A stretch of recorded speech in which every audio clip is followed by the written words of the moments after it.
Hello friends, I am Rakesh. Welcome to crazy ये अड्डा। तो आज हम आप लोग फ्रेंड्स जो बिहार पुलिस फायरमैन का एग्जाम होने वाले हैं उसको देखते हुए हम इसका सेट नंबर 4 यानी कि 4 लेके आए। इससे पहले हम सेट नंबर 1, 2, 3 अपने चैनल पे अपलोड कर दिए। आप लोग नहीं देखे तो जाके देख लीजिए, आप लोग के लिए बहुत ही इंपॉर्टेंट होंगे। तो फ्रेंड्स आज हम उसका सेट नंबर 4 लेके आए हैं। चूँकि आप लोग को पता ही होगा ये स्टैटिक जीके का मतलब हम सेट करा रहे हैं, सीरीज करा रहे हैं। तो आज सेट नंबर 4 है। तो फ्रेंड्स चलिए देखते हैं कि आज सेट नंबर 4 में कौन कौन से क्वेश्चन है और उसको किस किस तरह से हम आपको बताएंगे जो कि आप लोग को तुरंत समझ में आ जाए और याद भी हो जाए।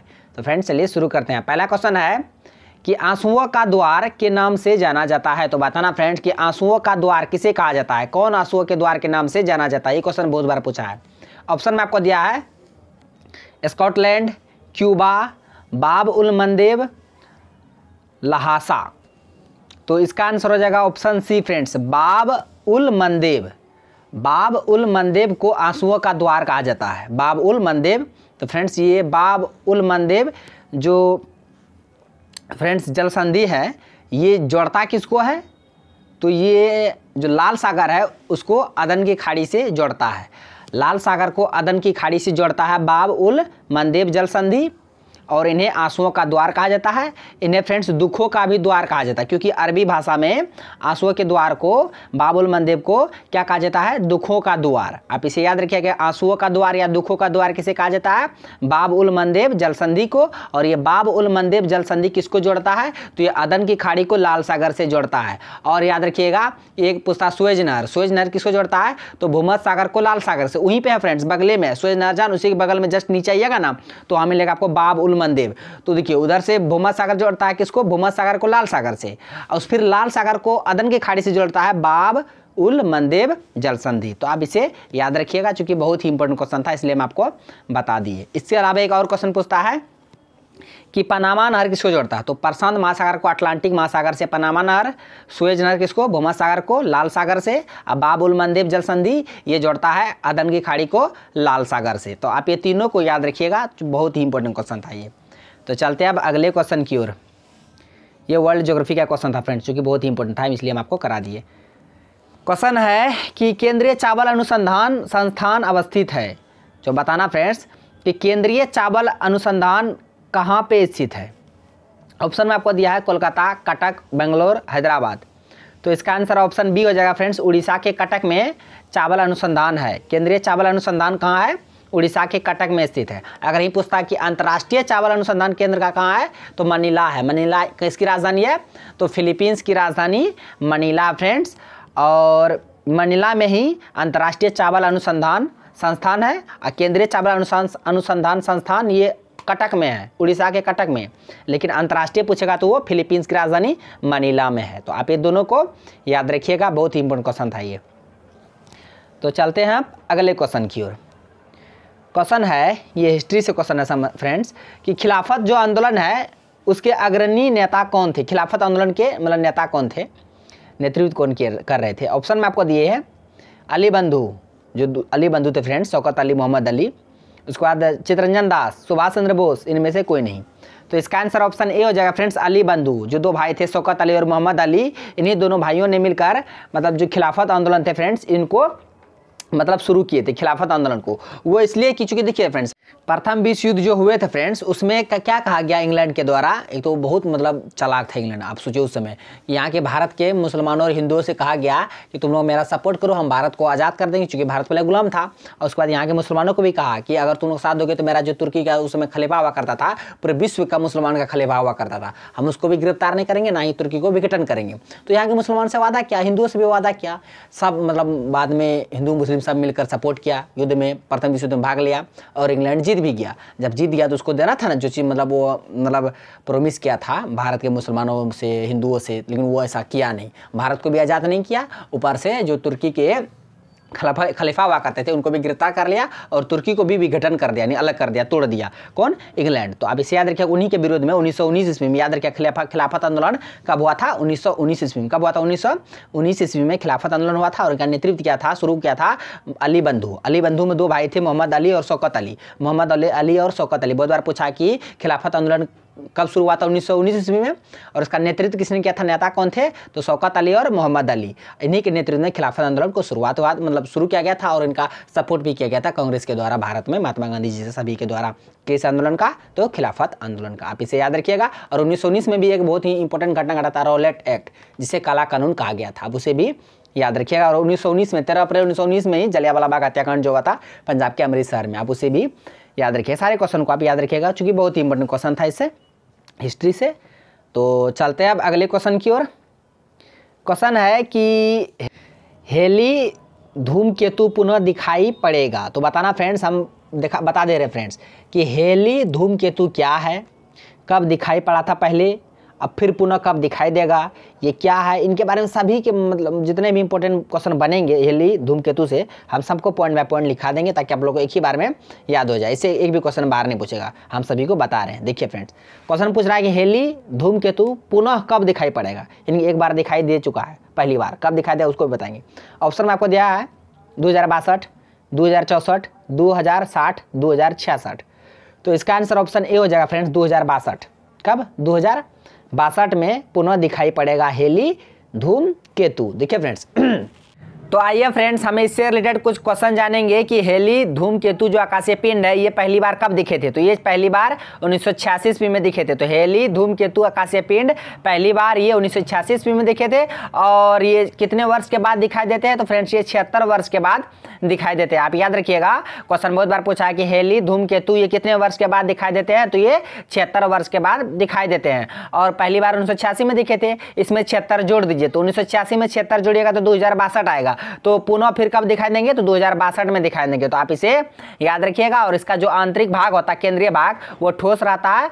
और इसका जो बाहरी परत रहता भाग रहता है वो गैस का होता है, जिसमें से अमोनिया, मीथेन, जलवाष्प पाया जाता है। तो ये अग्नि वलय की तरह रहता है। आकाशीय पिंड है कौन? हेली धूमकेतु। पहली बार 1986 में देखा था, 76 वर्ष के बाद दिखाई देता है, और 2062 में पुनः दिखाई देगा। तो इतने सारे क्वेश्चन को आप इससे रिलेटेड याद कर रखिएगा, बहुत ही इंपॉर्टेंट क्वेश्चन था ये। तो चलते हैं अब अगले क्वेश्चन की ओर। क्वेश्चन है कि डेविड कॉपरफील्ड डॉट डॉट का एक नाम है। तो बताना है कि डेविड कॉपरफील्ड किसका एक नाम है। ऑप्शन में आपको दिया है प्रसिद्ध कलाकार का है, उपन्यास, उसके बाद कविता, लेखक। तो इसका आंसर हम बता दें फ्रेंड्स, ऑप्शन बी हो जाएगा, यानी उपन्यास। डेविड कॉपरफील्ड एक उपन्यास का नाम है। और फ्रेंड्स इनको लिखा था कौन, इसका लेखक कौन थे? तो चार्ल्स डिकेंस थे डेविड कॉपरफील्ड का लेखक। फ्रेंड्स ये अगर आप इंटर में मतलब पढ़े होंगे, 50 का इंग्लिश अगर रखे होंगे, तो उसमें एक मतलब चैप्टर ही है डेविड कॉपरफील्ड, उससे 5 से 10 नंबर क्वेश्चन तक पूछता है उस उपन्यास से, डेविड कॉपरफील्ड से। और उनका लेखक कौन है? Charles Dickens. आप इसे याद रखिएगा, बहुत ही इंपॉर्टेंट क्वेश्चन था ये। तो चलते हैं अब अगले क्वेश्चन की ओर। क्वेश्चन है कि स्तनपान सप्ताह कब होता है? जो विश्व स्तनपान सप्ताह होता है फ्रेंड्स, वो कब से कब तक होता है? ऑप्शन में आपको दिया है 1 से 7 अगस्त, 3 से 10 जून, 4 से 11 मई, 12 से 9 अगस्त। तो इसका आंसर हो जाएगा ऑप्शन ए फ्रेंड्स, 1 से 7 अगस्त। तो प्रत्येक वर्ष 1 से 7 अगस्त के बीच विश्व स्तनपान दिवस मनाया जाता है, होता है, जिससे महिलाओं को अपने नवजात जो शिशु होते हैं, बच्चे होते हैं, उनको स्तनपान कराने के लिए प्रेरित किया जाता है, ताकि उनके बच्चे स्वस्थ एवं निरोग रहे। इसलिए प्रत्येक वर्ष 1 से 7 अगस्त के बीच विश्व स्तनपान दिवस के रूप में मनाया जाता है। आप इसे याद रखिएगा, बहुत ही इंपॉर्टेंट क्वेश्चन था ये। तो चलते हैं अब अगले क्वेश्चन की ओर। क्वेश्चन है कि एड्स जो होता है फ्रेंड्स, फैलता है किससे होता है? ये एड्स फैलता है किससे? ऑप्शन में आपको दिया है हाथ मिलाने से, उसके बाद श्वास संपर्क से, उसके बाद कीटों से, शारीरिक संपर्क से। तो इसका आंसर ऑप्शन डी हो जाएगा फ्रेंड्स, शारीरिक संपर्क से मतलब एड्स फैलता है। जो फ्रेंड्स संभोग होता है, सेक्स होता है, वो शारीरिक संबंध से ही मतलब एड्स फैलता है। अगर जिसको मतलब जिस स्त्री को अगर मतलब एड्स है, उसके साथ साथ अगर शारीरिक संबंध मतलब संभोग किया जाए तो उनको भी हो जाएगा एड्स। किनको? जो उसके साथ मतलब संभोग करेंगे। तो फ्रेंड्स आप याद रखिएगा, एड्स किससे फैलता है? तो शारीरिक संपर्क से। यानी तो जिसको अगर एड्स है, उनमें जो मतलब ब्लड है, उनका ब्लड अगर किसी दूसरे शरीर में दिया जाएगा तो उनको भी एड्स हो जाएगा। फ्रेंड्स इस तरह से एड्स फैलता है। एड्स का पूरा नाम क्या होता है? Full form acquired immune deficiency syndrome होता है एड्स का, मतलब पूर्ण मतलब फुल फॉर्म होता है उसका। उसके बाद ये जो होता है किस वायरस से होता है? तो HIV वायरस से होता है। और HIV का फुल फॉर्म होता है ह्यूमन इम्यून डेफिशिएंसी वायरस। तो आप इसे याद रखिएगा, चूंकि बहुत ही इंपॉर्टेंट क्वेश्चन था ये। किससे फैलता है? तो शारीरिक संपर्क से एड्स फैलता है, ये वायरस से होने वाला रोग है। आप इसे याद रखिएगा। तो चलते हैं अब अगले क्वेश्चन की ओर। क्वेश्चन है कि पार्थिव ग्रह कौन कौन से हैं। पार्थिव, जिसको हम लोग आंतरिक ग्रह के नाम से भी जानते हैं, तो बताना है आपको कि पार्थिव ग्रह कौन कौन से हैं। ऑप्शन में आपको दिया है बुध शुक्र पृथ्वी, बुध शुक्र पृथ्वी मंगल, बुध शुक्र मंगल, बुध शुक्र मंगल बृहस्पति अरुण। तो फ्रेंड्स इसका आंसर ऑप्शन बी हो जाएगा, बुध शुक्र पृथ्वी मंगल। फ्रेंड्स ये 4 ग्रह को पार्थिव ग्रह या आंतरिक ग्रह के नाम से जानते हैं और 4 ग्रह बाह्य ग्रह के नाम से जानते हैं। तो आंतरिक ग्रह कौन कौन है, जिसको हम लोग पार्थिव ग्रह भी कहते हैं, तो बुध शुक्र पृथ्वी मंगल। सबसे पहले बता दें कि हमारे सौरमंडल में सोलर सिस्टम में कितने ग्रह हैं, 8 ग्रह हैं। 8 ग्रह हैं, कौन कौन से हैं, मंगल बुध बृहस्पति शुक्र शनि अरुण वरुण पृथ्वी। तो ये 8 ग्रह हैं। 8 ग्रह में किसको आंतरिक ग्रह कहते हैं, किसको बाह्य ग्रह कहते हैं, हम उसको बताएंगे, आप लोग सिर्फ ध्यान से देखिएगा। तो देखिए फ्रेंड्स, मतलब सूर्य से नजदीकी से लेकर चलिए, सूर्य के मतलब सबसे नजदीक कौन है, बुध, उसके बाद शुक्र, उसके बाद पृथ्वी, उसके बाद मंगल। तो बुध शुक्र पृथ्वी मंगल ये 4 को आंतरिक ग्रह या पार्थिव ग्रह कहते हैं।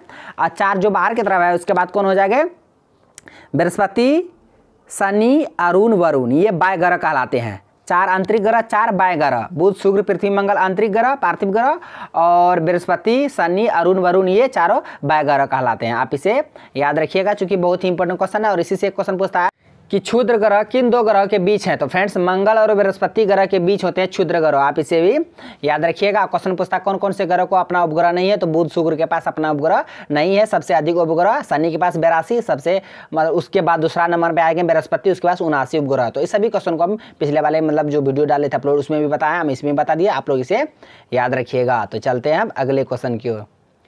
क्वेश्चन है कि मानव शरीर का कौन सा अंग टाइफाइड से मुख्य रूप से प्रभावित होता है। टाइफाइड जो फ्रेंड्स जो रोग है, ये मानव शरीर का कौन सा अंग प्रभावित होता है इससे। ऑप्शन में आपको दिया अमाशय, उसके बाद गुर्दा, फेफड़ा, आंत। तो इसका आंसर ऑप्शन डी हो जाएगा फ्रेंड्स, आंत। क्या, आंत। तो फ्रेंड्स ये आंत को प्रभावित करता है टाइफाइड रोग, और ये किससे होता है, तो बैक्टीरिया से होता है। कौन सा बैक्टीरिया, साल्मोनेला टाइफोसा, साल्मोनेला टाइफोसा नामक बैक्टीरिया से टाइफाइड मतलब होता है। और इनको मतलब किसको प्रभावित करता है, शरीर के किस अंग को, तो ये आंत को प्रभावित करता है। आप इसे याद रखिएगा, बहुत ही इंपॉर्टेंट क्वेश्चन है ये, और ये गंदे पानी से भी फैलता है। तो चलते हैं अब अगले क्वेश्चन की। और आज का ये टॉप 10 क्वेश्चन का लास्ट क्वेश्चन है कि बिहार में आम्रपाली का क्षेत्र कौन सा था। आम्रपाली जो थे, नाम सुना ही होगा फ्रेंड्स अपने, तो वो बिहार में कौन सा क्षेत्र आम्रपाली का था। ऑप्शन में आपको दिया अंग, मगध, वैशाली, मुंगेर। तो इसका आंसर ऑप्शन सी हो जाएगा फ्रेंड्स, वैशाली। जो फ्रेंड्स बिहार में आम्रपाली का क्षेत्र था वैशाली, कहाँ था, वैशाली। और ये आम्रपाली ने गौतम बुद्ध से दीक्षा भी ली थी फ्रेंड्स, आम्रपाली बौद्ध संघ का सदस्य भी बनी थी। तो आप इसे याद रखिएगा, बिहार में आम्रपाली का कौन सा क्षेत्र था, तो वैशाली था। कौन, वैशाली। तो फ्रेंड्स ये रहा आज का 10 क्वेश्चन। हम 10 क्वेश्चन को भी एक्स्ट्रा फैक्ट के साथ आप लोग को बता दिए। आई होप सारे क्वेश्चन समझ लिए होंगे। अगर सच में मेरा वीडियो आपको अच्छा लगा तो मेरे वीडियो को लाइक, कमेंट और दोस्तों में ज़्यादा शेयर कीजिए, तथा मेरे यूट्यूब चैनल करेजी जे सड्डा को सब्सक्राइब करें और बेल आइकन को भी हिट कर दीजिए, ताकि हर एक लेटेस्ट वीडियो का नोटिफिकेशन तुरंत आप तक पहुँच जाए। थैंक्स फॉर वॉचिंग वीडियो, धन्यवाद। मिलते हैं अब नेक्स्ट वीडियो में नेक्स्ट डेट के साथ।